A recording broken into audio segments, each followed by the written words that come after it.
চুরিবিদ্যা মহাবিদ্যা, যদি না পড়ে ধরা। প্রবাদের মতোই যেন দিন যত গড়াচ্ছে ততই অভিনব কায়দায় চুরির কৌশল বেছে নিচ্ছে চোররা। কেউ ভবনের সানশেডে স্পাইডারম্যানের মতো ঝুলে, আবার কেউ সৌর ভেন্টিলেটর দিয়েও ঘরে ঢুকে চুরির চেষ্টা করে থাকে। তবে এসব করতে গিয়ে অনেকেই ধরা পড়ে যান, অনেকে আবার ভাগ্যের জেরেও পালিয়ে যেতে সক্ষম হয়ে থাকেন। বাসাবাড়ি, দোকান কিংবা শপিং মলে চুরির ঘটনা শুনতে স্বাভাবিক লাগলেও কেউ মনের ভুলেও হয়তোবা থানায় চুরির কথা মাথায় আনবে না, কারণ সেখানে এতটা নিরাপত্তা বজায় থাকে যে কোশমিনকালেও সেখানে চুরি করতে সাহস করে ওঠে না কোনো চোরই।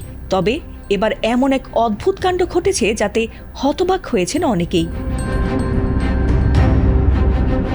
এবার থানার ভেতর থেকে পুলিশের মোটরসাইকেল চুরি করে বসেছে চোররা। আর সেই অদ্ভুত দুঃসাহসিক কর্মকাণ্ড উঠে এসেছে সেখানকার সিসিটিভি ক্যামেরায়। আর সেই সিসি ফুটেজ এবার ভাইরাল হয়েছে সামাজিক মাধ্যমগুলোতে। ঘটনাটি ঘটেছে রাজধানীর ভাটারা থানায়, আর সেখানেই পুলিশের ব্যবহৃত একটি মোটরসাইকেল চুরি হয়েছে। সিসিটিভি ফুটেজে দেখা গেছে মুখোশধারী দুই ব্যক্তি মোটরসাইকেলটি চুরি করে নিয়ে যাচ্ছেন। শনিবার ভোর 4টার দিকে এই ঘটনা ঘটেছে বলে জানা গেছে।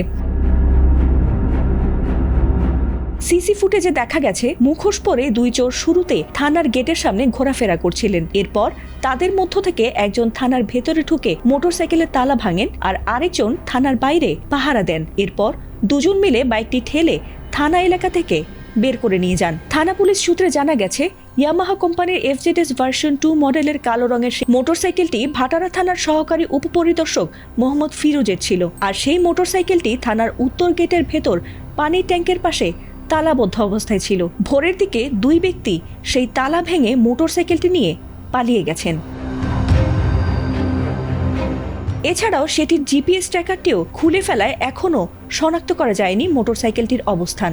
অবশ্য চুরির বিষয়টি থানার ভেতরে নয়, বরং গ্যারেজে হয়েছে বলে জানিয়েছেন থানাটির ওসি। এছাড়াও বাইকটি দ্রুত উদ্ধারের চেষ্টা চলছে বলেও জানিয়েছেন তিনি। ফাতিমা সুলতানা, ATN বাংলা।